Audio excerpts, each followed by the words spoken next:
Awalnya aku mengira hanya suara ranting pohon terkena angin, tapi ketukan itu terdengar lagi, pelan, ragu-ragu, seolah orang di balik pintu tidak ingin membangunkan siapapun.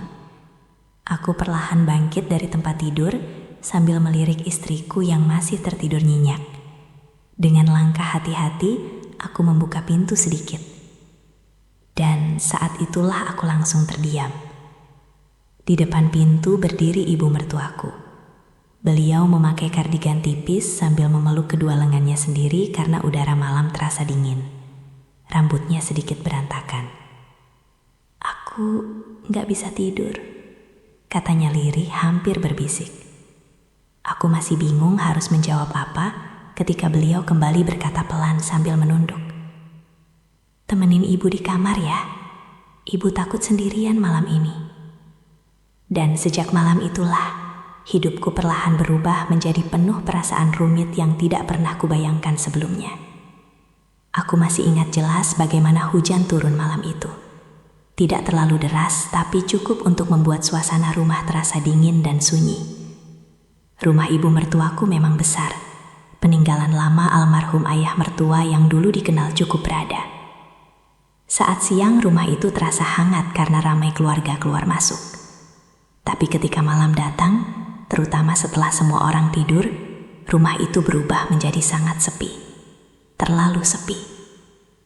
Aku dan istriku menginap di sana selama beberapa hari karena ada acara keluarga, sekaligus menemani ibu mertua yang sudah lama tinggal sendiri sejak suaminya meninggal 3 tahun lalu. Selama ini aku mengenalnya sebagai sosok yang kuat dan selalu terlihat tegar di depan semua orang. Beliau selalu tersenyum, selalu terlihat baik-baik saja. Tapi malam itu untuk pertama kalinya aku melihat sisi dirinya yang berbeda. Setelah makan malam bersama, istriku langsung masuk kamar lebih dulu karena kelelahan. Aku masih duduk di ruang tengah sambil menemani ibu mertua menonton televisi. Cahaya lampu ruang tamu yang kekuningan membuat suasana malam terasa hangat, meski suara hujan dan angin dari luar terus terdengar. "Kamu gak tidur?" tanyanya sambil mengecilkan volume televisi. Aku tersenyum kecil. "Belum ngantuk." Beliau mengangguk pelan lalu memandang keluar jendela cukup lama. Tatapannya kosong, seolah sedang memikirkan sesuatu yang berat. "Hujan begini bikin rumah terasa makin sunyi ya," katanya lirih. Aku menoleh pelan. "Ibu takut hujan?" Beliau tertawa kecil, tapi tawanya terdengar hambar. "Bukan takut hujannya," jawabnya pelan. "Kadang cuma gak suka suasana malam kalau rumah terlalu sepi." Aku terdiam beberapa detik. Entah kenapa, kalimat sederhana itu terasa sangat menyentuh. Mungkin karena untuk pertama kalinya aku sadar bahwa selama ini beliau benar-benar hidup sendiri di rumah sebesar ini. Tak lama setelah itu aku pamit masuk kamar. Istriku sudah tertidur pulas ketika aku berbaring di sampingnya. Lampu kamar dimatikan. Hanya suara pendingin ruangan dan hujan yang terdengar samar di luar jendela. Aku sempat tertidur beberapa saat, sampai akhirnya suara ketukan kecil membangunkanku. Tok, tok, tok. Pelan sekali. Aku membuka mata perlahan sambil mencoba memastikan apakah itu benar suara ketukan atau hanya halusinasi karena setengah tidur. Tapi beberapa detik kemudian suara itu terdengar lagi. Tok, tok. Aku melirik istriku yang masih tertidur nyenyak di sampingku. Dengan hati-hati aku turun dari tempat tidur, lalu berjalan perlahan menuju pintu kamar. Saat pintuku buka sedikit, aku langsung membeku. Di depan pintu berdiri ibu mertuaku. Beliau memakai kardigan tipis warna abu-abu dengan rambut sedikit berantakan. Wajahnya terlihat pucat terkena cahaya lampu lorong yang redup. Tapi yang paling membuatku bingung adalah matanya malam itu. Ada rasa takut dan kesepian yang sangat jelas terlihat di sana. "Ibu?" tanyaku pelan. Ada apa? Beliau tampak ragu-ragu sebelum akhirnya menjawab lirih. Ibu nggak bisa tidur. Suara hujan di luar semakin terdengar jelas karena suasana rumah benar-benar sunyi.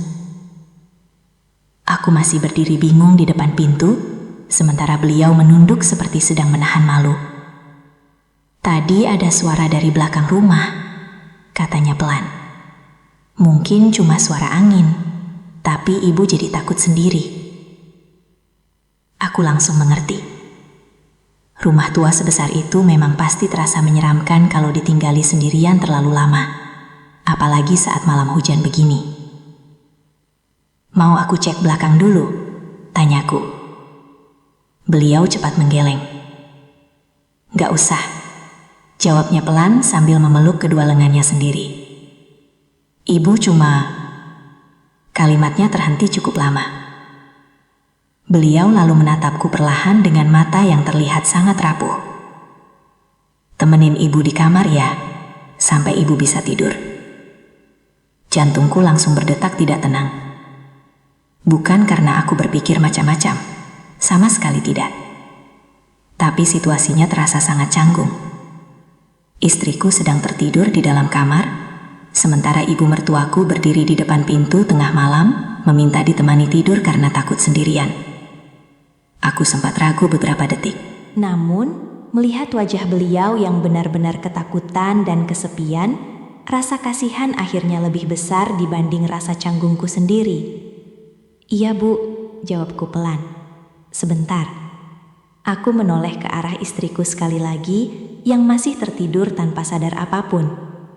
Setelah memastikan selimutnya rapi, aku keluar kamar dan menutup pintu perlahan. Lorong rumah terasa dingin dan sunyi saat aku mengikuti langkah ibu mertuaku menuju kamarnya. Lampu kecil di dekat kamar menyala redup, sementara suara hujan terus terdengar dari luar jendela. Saat beliau membuka pintu kamar, aku melihat ruangan itu begitu rapi, tapi terasa kosong. Di atas meja masih ada foto besar almarhum ayah mertua yang tersenyum tenang dalam bingkai kayu tua. Dan entah kenapa, suasana kamar itu langsung membuat dadaku terasa berat. Makasih ya udah nemenin ibu, katanya pelan sambil duduk di tepi tempat tidur. Aku hanya mengangguk kecil sambil duduk di kursi dekat jendela. Malam itu kami mengobrol cukup lama, tentang hujan, tentang rumah yang terlalu sunyi, dan tentang betapa sulitnya membiasakan diri hidup sendiri setelah kehilangan seseorang yang menemani puluhan tahun. Dan tanpa kusadari, malam sederhana itu perlahan menjadi awal dari hubungan emosional yang nantinya akan mengubah hidup kami berdua selamanya. Malam itu, aku akhirnya keluar dari kamar ibu mertuaku hampir menjelang subuh. Hujan sudah reda, tapi udara dingin masih terasa memenuhi seluruh rumah. Sebelum aku kembali ke kamar, beliau sempat berkata pelan sambil tersenyum tipis. Terima kasih ya, malam ini ibu jadi gak merasa sendirian. Kalimat sederhana itu terus terngiang di kepalaku, bahkan setelah aku kembali berbaring di samping istriku. Aku memejamkan mata, mencoba tidur lagi, tapi pikiranku justru dipenuhi wajah ibu mertuaku malam itu. Tatapannya yang rapuh, suaranya yang lirih saat meminta ditemani. Dan kesepian yang selama ini ternyata disembunyikannya di balik senyum hangatnya setiap hari. Pagi harinya, semuanya terlihat normal seperti biasa. Istriku sibuk membantu di dapur, sementara aku duduk di teras menikmati kopi pagi. Namun ada sesuatu yang terasa berbeda saat ibu mertuaku keluar dari dapur membawa sepiring gorengan hangat lalu duduk di sampingku. Tidurnya nyenyak, tanyanya pelan sambil tersenyum kecil. Aku sempat gugup sesaat karena takut istriku mendengar maksud pertanyaan itu dengan cara berbeda. Tapi wajah ibu mertuaku terlihat biasa saja, seolah kejadian semalam hanyalah hal kecil yang tidak perlu dibahas lagi. Lumayan, jawabku singkat. Beliau mengangguk pelan lalu memandang halaman rumah yang masih basah oleh hujan semalam. Angin pagi meniup pelan rambutnya yang tergerai sederhana. Dan anehnya, untuk pertama kalinya aku memperhatikan dirinya lebih lama dari biasanya. Bukan sebagai ibu mertuaku, tapi sebagai seorang perempuan yang terlihat begitu kesepian. Sejak malam itu, Hubungan kami mulai berubah perlahan, tidak terlalu jelas di awal. Bahkan mungkin jika dilihat orang lain semuanya tetap terlihat normal. Tapi aku bisa merasakan ada kenyamanan baru yang tumbuh setiap kali kami berbicara. Ibu mertuaku mulai sering mengajakku duduk mengobrol ketika malam datang dan istriku sudah tertidur lebih dulu. Kadang kami hanya minum teh hangat di dapur sambil mendengarkan suara jangkrik dari luar rumah. Kadang duduk di ruang tengah menonton acara televisi sampai larut malam. Beliau mulai banyak bercerita tentang hidupnya setelah ayah mertua meninggal. Tentang bagaimana rumah itu terasa sangat kosong setelah kehilangan seseorang yang menemaninya selama puluhan tahun. Yang paling berat itu malam, katanya suatu malam sambil memegang cangkir teh hangat. Kalau siang masih ada aktivitas. Tapi kalau malam datang, rasanya rumah jadi dingin banget. Aku hanya diam mendengarkan. Entah kenapa setiap beliau bercerita seperti itu, dadaku selalu terasa berat. Ada rasa kasihan yang perlahan berubah menjadi sesuatu yang lebih sulit dijelaskan. Dan tanpa sadar, aku mulai menikmati kebersamaan itu. Aku mulai sengaja belum tidur hanya karena tahu beliau biasanya masih duduk sendiri di ruang tengah. Aku mulai terbiasa mendengar suaranya memanggil namaku dari dapur. Bahkan, aku mulai merasa rumah itu terlalu sepi saat beliau tidak ada di dekatku. Suatu malam, hujan turun lagi cukup deras. Listrik rumah tiba-tiba mati membuat suasana menjadi gelap gulita. Istriku sudah tidur sejak tadi karena sedang kurang enak badan. Aku segera mencari lilin di dapur dan menyalakannya di ruang tengah. Saat itulah ibu mertuaku datang perlahan sambil memeluk kedua lengannya sendiri. Cahaya lilin membuat wajahnya terlihat begitu lembut sekaligus rapuh. "Listrik mati ya?" katanya pelan sambil duduk di sampingku. Aku mengangguk kecil. Hening beberapa detik. Hanya suara hujan dan petir dari luar rumah yang terdengar. Sampai akhirnya beliau berkata lirih tanpa menatapku. "Ibu paling takut suasana kayak gini." Aku menoleh pelan. "Takut kenapa?" Beliau tersenyum kecil. Tapi matanya terlihat sedih. "Takut merasa sendirian lagi." Kalimat itu langsung membuat suasana menjadi sangat emosional. Aku tidak tahu kenapa. Tapi malam itu aku benar-benar bisa merasakan kesepian yang selama ini beliau sembunyikan. Kesepian yang mungkin sudah bertahun-tahun dipendam sendirian di rumah besar ini. Tanpa sadar, aku berkata pelan, "Kan sekarang ada aku sama istri." Beliau menoleh perlahan. Tatapan matanya terlihat hangat untuk pertama kalinya. "Iya," jawabnya lirih. "Tapi entah kenapa kalau ada kamu, rumah ini rasanya lebih hidup." Jantungku langsung berdetak tidak tenang. Aku mencoba mengalihkan pandangan ke arah hujan di luar jendela. Tapi kalimat itu terus terngiang di kepalaku. Dan yang paling membuatku takut, sebagian dari diriku merasa senang mendengarnya. Malam semakin larut. Hujan belum juga reda. Kami duduk berdua cukup dekat di ruang tengah yang hanya diterangi cahaya lilin kecil. Dan saat petir besar tiba-tiba menyambar cukup keras, ibu mertuaku refleks memegang tanganku erat karena kaget. Hanya beberapa detik sebenarnya. Tapi sentuhan hangat itu cukup membuat seluruh tubuhku membeku. Beliau cepat melepaskan tangannya sambil terlihat malu. "Maaf," katanya pelan. Namun justru sejak sentuhan kecil malam itulah, aku mulai sadar bahwa rasa nyaman di antara kami perlahan berubah menjadi sesuatu yang jauh lebih berbahaya. Aku berusaha menganggap semuanya biasa saja setelah malam itu. Aku terus meyakinkan diriku sendiri bahwa ibu mertuaku hanya kesepian dan aku hanya sedang menemani beliau sebagai keluarga, tidak lebih. Tapi semakin aku mencoba menghindari perasaan itu, semakin sulit aku bersikap biasa di dekatnya. Setiap kali mendengar suaranya memanggil namaku dari dapur, jantungku mulai berdetak aneh. Setiap kali beliau tersenyum kecil saat aku membantunya memperbaiki sesuatu di rumah, ada rasa hangat yang sulit dijelaskan tumbuh di dalam dada. Dan yang paling membuatku takut, aku mulai menikmati semua perhatian kecil darinya. Hari-hari di rumah itu perlahan berubah menjadi rutinitas yang terasa terlalu nyaman. Pagi hari aku biasanya membantu membersihkan halaman atau membeli kebutuhan rumah. sementara ibu mertuaku menyiapkan sarapan. Beliau selalu menyisihkan kopi hangat khusus untukku dan berkata pelan, "Kamu pasti capek, minum dulu." Hal sederhana sebenarnya, tapi entah kenapa, perhatian kecil seperti itu terasa jauh lebih berarti dibanding yang seharusnya. Bahkan istriku sendiri mulai beberapa kali bercanda melihat kami terlalu akrab. "Wah, Mama sekarang lebih perhatian sama suamiku daripada sama aku," katanya sambil tertawa saat makan malam. Aku langsung gugup sendiri mendengar candaan itu. Tapi ibu mertuaku hanya tersenyum kecil sambil berkata santai, "Ya karena dia paling rajin bantuin Mama." Meski terdengar biasa, aku rasakan ada tatapan berbeda dari beliau malam itu.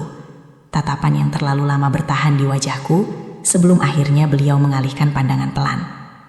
Dan sejak saat itu, suasana di antara kami mulai berubah semakin sulit dijelaskan. Suatu sore istriku pergi keluar bersama sepupunya untuk menghadiri acara teman lama. Aku memilih tinggal di rumah karena sedikit pusing. Hujan turun perlahan sejak sore membuat suasana rumah terasa tenang dan dingin. Aku sedang duduk sendirian di ruang tengah ketika ibu mertuaku datang membawa teh hangat, lalu duduk di sofa seberangku. "Kamu sakit?" tanyanya pelan. "Cuma agak pusing." Beliau langsung terlihat khawatir. Tanpa banyak bicara, beliau mendekat lalu menempelkan telapak tangannya ke dahiku untuk memastikan suhu tubuhku. Dan saat itulah aku benar-benar kehilangan ketenanganku. Sentuhan lembut itu terasa terlalu hangat, terlalu perhatian. Bahkan aroma tubuhnya yang samar saat berada dekat denganku membuat pikiranku mendadak kacau. "Gak panas sih," katanya lirih sambil tersenyum kecil. Tapi wajah kamu pucat. Aku menelan ludah pelan sambil menghindari tatapannya. Karena jujur saja, saat itu aku mulai takut tidak bisa lagi mengendalikan perasaanku sendiri. Malam harinya hujan turun semakin deras. Istriku menghabari bahwa dirinya mungkin pulang cukup larut karena jalanan macet dan hujan besar. Rumah kembali terasa sunyi. Aku dan ibu mertuaku akhirnya duduk bersama di teras belakang sambil mendengarkan suara hujan. Lampu taman yang redup membuat suasana malam terasa begitu tenang sekaligus intim. "Ibu sebenarnya takut sendiri sejak papa gak ada," katanya tiba-tiba sambil menatap hujan di depan kami.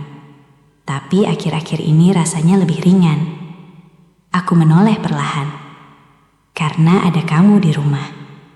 Kalimat itu membuat dadaku langsung sesak. Aku ingin menjawab biasa saja. Ingin menganggap semua ini hanya rasa nyaman sementara. Tapi tatapan mata beliau malam itu terasa terlalu jujur, terlalu hangat. Dan untuk pertama kalinya, aku mulai merasa bahwa mungkin bukan hanya aku yang merasakan perubahan ini. Hening cukup lama di antara kami. Hanya suara hujan dan angin malam yang terdengar pelan. Sampai akhirnya, ibu mertuaku berkata lirih dengan suara sedikit bergetar, "Kadang, ibu takut kamu nanti pulang. Terus rumah ini jadi sepi lagi." Aku membeku. Kalimat itu sederhana, tapi terasa seperti sesuatu yang langsung menghantam seluruh pertahananku. Karena diam-diam, aku juga mulai takut kehilangan kebiasaan kecil bersama beliau setiap hari. Aku mulai takut tidak bisa lagi mendengar suaranya setiap malam. Takut rumah ini kembali terasa asing jika suatu saat aku dan istriku pulang. Dan yang paling menakutkan, aku mulai merasa bahwa bahagiaku perlahan bergantung pada kehadirannya. Hujan malam itu turun semakin deras. Udara terasa dingin hingga ibu mertuaku sedikit menggigil. Tanpa sadar aku mengambil selimut tipis di kursi belakang, lalu menyelimutinya pelan. Beliau menatapku cukup lama setelah itu. Tatapan yang membuat jantungku berdetak semakin kacau. "Kenapa kamu baik banget sama ibu?" tanyanya lirih. Aku terdiam, karena aku sendiri tidak lagi tahu jawabannya. Dan beberapa detik kemudian, saat petir besar menyambar cukup keras hingga membuat beliau refleks memeluk lenganku erat, aku akhirnya sadar satu hal yang paling berbahaya dalam hidupku. Aku mulai jatuh cinta pada ibu mertuaku sendiri. Kesadaran itu menghantamku begitu keras malam itu. Saat ibu mertuaku masih memeluk lenganku karena kaget mendengar suara petir, aku bisa merasakan tubuhku menegang, menahan perasaan yang semakin sulit dikendalikan. Hujan turun deras di depan teras belakang. Angin malam bertiup dingin. Sementara suasana di antara kami terasa begitu dekat, hingga membuat napasku sendiri tidak tenang. Beliau perlahan melepaskan pelukannya, lalu menunduk malu. "Maaf," bisiknya lirih. Namun justru rasa bersalah di wajahnya membuat dadaku semakin sesak. Karena di saat beliau merasa tidak enak, aku malah sibuk berjuang melawan perasaan yang mulai tumbuh terlalu dalam. Malam itu, aku hampir tidak bisa tidur. Aku terus memikirkan semua kebersamaan kami beberapa minggu terakhir. Cara beliau selalu menungguku bangun pagi untuk sarapan bersama. Cara beliau tersenyum kecil setiap aku membantu pekerjaan rumah. Dan cara matanya terlihat jauh lebih hidup sejak aku dan istriku tinggal di rumah itu. Semua hal kecil itu perlahan membuatku merasa dibutuhkan. Dan tanpa sadar, aku mulai menjadikan perhatian beliau sebagai sesuatu yang selalu kutunggu setiap hari. Namun yang paling membuatku takut, aku mulai merasa cemburu. Setiap kali istriku terlalu sibuk bermain ponsel dan tidak memperhatikan ibunya, aku merasa kasihan. Setiap kali ibu mertuaku duduk sendirian menatap hujan malam dari jendela, aku selalu ingin menemaninya. Bahkan aku mulai merasa tidak suka membayangkan suatu hari kami harus pulang dan meninggalkan beliau sendiri lagi di rumah besar itu. Aku tahu semua ini salah. Tapi semakin aku mencoba menjauh, semakin kuat rasa nyaman itu menarikku kembali. Dan semuanya menjadi jauh lebih rumit ketika istriku harus pergi keluar kota selama beberapa hari karena urusan pekerjaan mendadak. Awalnya aku berniat ikut pulang ke rumah kami sendiri. Tapi ibu mertuaku menahan dengan alasan rumah akan terlalu sepi jika beliau sendirian lagi. "Temanin ibu beberapa hari aja," katanya pelan sambil tersenyum kecil. "Rumah ini terlalu sunyi kalau malam." Aku seharusnya menolak, aku tahu itu. Tapi pada akhirnya aku tetap tinggal. Dan keputusan itulah yang perlahan menghancurkan seluruh batas yang selama ini masih berusaha aku jaga. Malam pertama tanpa istriku terasa sangat berbeda. Rumah itu menjadi jauh lebih tenang dari biasanya. Setelah makan malam, aku dan ibu mertuaku duduk bersama di ruang tengah sambil menonton televisi. Tidak banyak bicara. Tapi justru diam itu terasa semakin berbahaya. Sesekali aku menangkap beliau diam-diam menatapku cukup lama sebelum akhirnya mengalihkan pandangan pelan. Dan anehnya, tatapan itu justru membuatku semakin tidak tenang. Hujan kembali turun malam itu. Seolah cuaca selalu datang di saat suasana hati kami sedang kacau.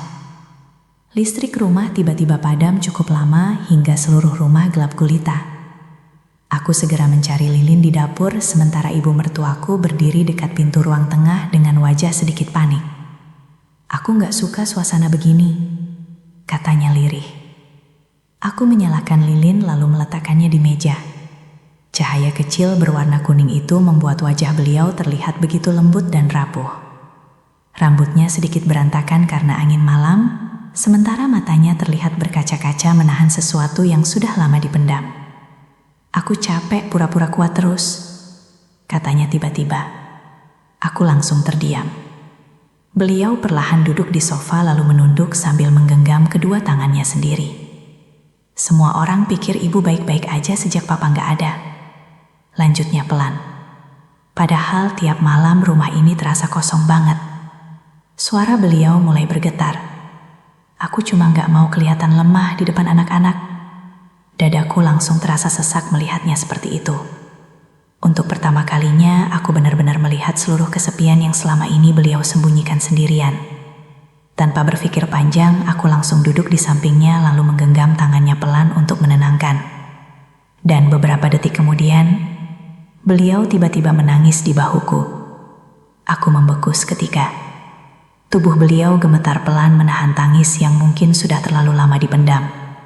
Sementara aku hanya bisa diam memeluknya perlahan sambil mencoba menenangkan diri sendiri yang justru semakin kacau. "Aku takut sendiri," bisiknya lirih di dadaku. "Aku takut suatu hari semua orang pergi dan rumah ini tinggal kosong lagi." Kalimat itu hampir menghancurkan seluruh pertahananku. Aku memeluknya sedikit lebih erat tanpa sadar. Dan malam itu, di tengah rumah gelap yang hanya diterangi cahaya lilin dan suara hujan deras di luar, aku akhirnya menyadari sesuatu yang paling berbahaya. Aku tidak lagi sekadar merasa kasihan pada ibu mertuaku. Aku sudah mencintainya terlalu dalam, sampai rela kehilangan diriku sendiri demi tetap berada di sisinya. Malam itu aku tidak tidur. Hujan masih turun di luar, seperti tidak ingin memberi ruang bagi pikiranku untuk tenang. Aku duduk di tepi ranjang, menatap langit-langit kamar yang gelap, mencoba merapikan semua kekacauan yang terjadi di dalam kepalaku. Aku tahu satu hal pasti, kalau aku terus tinggal di rumah itu tanpa batas yang jelas, semuanya akan semakin rumit. Bukan hanya untukku, tapi juga untuk ibu mertuaku dan keluargaku sendiri. Pagi harinya, aku akhirnya mengambil keputusan. Dengan langkah berat, aku keluar dari kamar dan melihat ibu mertuaku sudah duduk di ruang tengah. Beliau sedang merapikan tanaman kecil di dekat jendela, tapi gerakannya terlihat tidak fokus. Seolah beliau sudah tahu akan ada sesuatu yang berubah hari itu. "Kamu mau pulang?" tanyanya pelan tanpa menoleh. Aku terdiam beberapa detik sebelum mengangguk. "Iya, Bu," jawabku lirih. Ruangan itu langsung terasa lebih sunyi dari biasanya. Bahkan suara jam dinding pun terdengar lebih jelas. Beliau berhenti merapikan tanaman itu. Tangan kecilnya terdiam di udara sebelum akhirnya diletakkan perlahan di pangkuan. "Aku ngerti," katanya pelan. Tapi suaranya tidak terdengar baik-baik saja. Ada jeda panjang sebelum beliau melanjutkan. "Mungkin memang harusnya begitu dari awal." Aku tidak langsung menjawab, karena aku tahu di balik kalimat itu ada sesuatu yang jauh lebih dalam dari sekadar pengertian. Ada kehilangan yang sedang ditahan. Ada kesepian yang baru saja kembali dibuka. Aku berjalan perlahan ke arah pintu. Setiap langkah terasa berat, seperti meninggalkan sesuatu yang selama ini diam-diam menjadi bagian dari hidupku. Saat tanganku menyentuh gagang pintu, aku mendengar suara beliau pelan dari belakang. "Terima kasih." Aku menoleh. Beliau tersenyum kecil. Senyum yang sama seperti pertama kali aku melihatnya sebagai sosok yang kuat. Tapi kali ini, senyum itu terasa berbeda. Lebih tenang, tapi juga lebih kosong. "Terima kasih sudah pernah nemenin ibu," lanjutnya. Aku hanya mengangguk pelan, karena kalau aku membuka mulut saat itu juga, mungkin aku tidak akan bisa pergi. Dan akhirnya aku melangkah keluar dari rumah itu. Hujan pagi masih tersisa di jalanan. Udara terasa dingin, tapi anehnya justru terasa lebih ringan dibanding yang ada di dalam rumah itu. Semua kenangan tentang malam-malam hujan, obrolan di ruang tengah, teh hangat di dapur, dan tatapan mata penuh kesepian itu terus muncul tanpa henti. Aku baru menyadari satu hal penting setelah semuanya berakhir. Kadang, kita tidak jatuh cinta pada orang yang salah. Kita hanya terlalu dekat dengan kesepian yang mereka sembunyikan. Dan ketika kita tidak mampu menjaga batas, kita bisa terseret terlalu jauh ke dalam perasaan yang seharusnya tidak pernah kita biarkan tumbuh. Beberapa minggu kemudian, hidupku kembali perlahan seperti semula. Aku kembali ke rutinitas bersama istriku, kembali ke dunia yang seharusnya. Tapi ada bagian dari diriku yang tidak pernah benar-benar pulih. Setiap kali hujan turun,